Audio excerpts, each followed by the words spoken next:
কইরব দেখরানি আমরা ইগুন কিলা খাইয়া ঘুমাইরা বাগর বাচ্চাইন বা ইতে 8,000 টাকা দরর চেরি খাইরা ফাউল মূল মাছ মাংস খাইরা ইতার কোনো টেনশন নাই টেনশন খার জাননি পূর্ব সিলেটর মানুষের রেবো কুশিয়ারা নদীর নু বান হিদাডিয়ালায় তুলি লিছো এখন বন্যায় বাসা গেছারা সিলেটনের ইতা লইয়া মাত তোকে তারার মাত্র সময় আসেনি তারা চেরি খার দামি দামি জিনিস খাইয়া ঘুমার মন্ত্রী মিনিস্টার আমলা আর ব্যবসায়ী আর সুদকুর ঘুষকুর ও তার তো বাংলাদেশ আমরা ওলা ফানিত বাসিয়া যাওয়া লাগে বাংলাদেশ জন্ম নিছি যে গরো রবিবাবক ঠিক না থাকে এই গরোর উপরে মুরব্বী থাকে ভাড়া প্রতিবেশী আর ইচ্ছা মতো ইটা মারে ধরেও সেই অবস্থা আমরা রয়েছি কারণ আমরা গরো রবিবাবক ঠিক নাই অভিভাবক ইশারাদের মারবেও তারে ও কোনে ইন্ডিয়া ফানি দি মারের আদ দি মারের খানি দি মারের বোর্ডারও মারের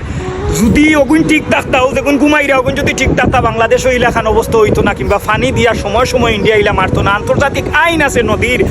পানি হিসার সময় সময় প্রত্যেকটা বার ইন্ডিয়া বাংলাদেশের লোকে ভঙ্গ করি যার অথচ জাতিসংগতিগুলা নিয়ে কেউ মাতে না কোনো একটা মামলাও হয় না জানিয়ে রাখো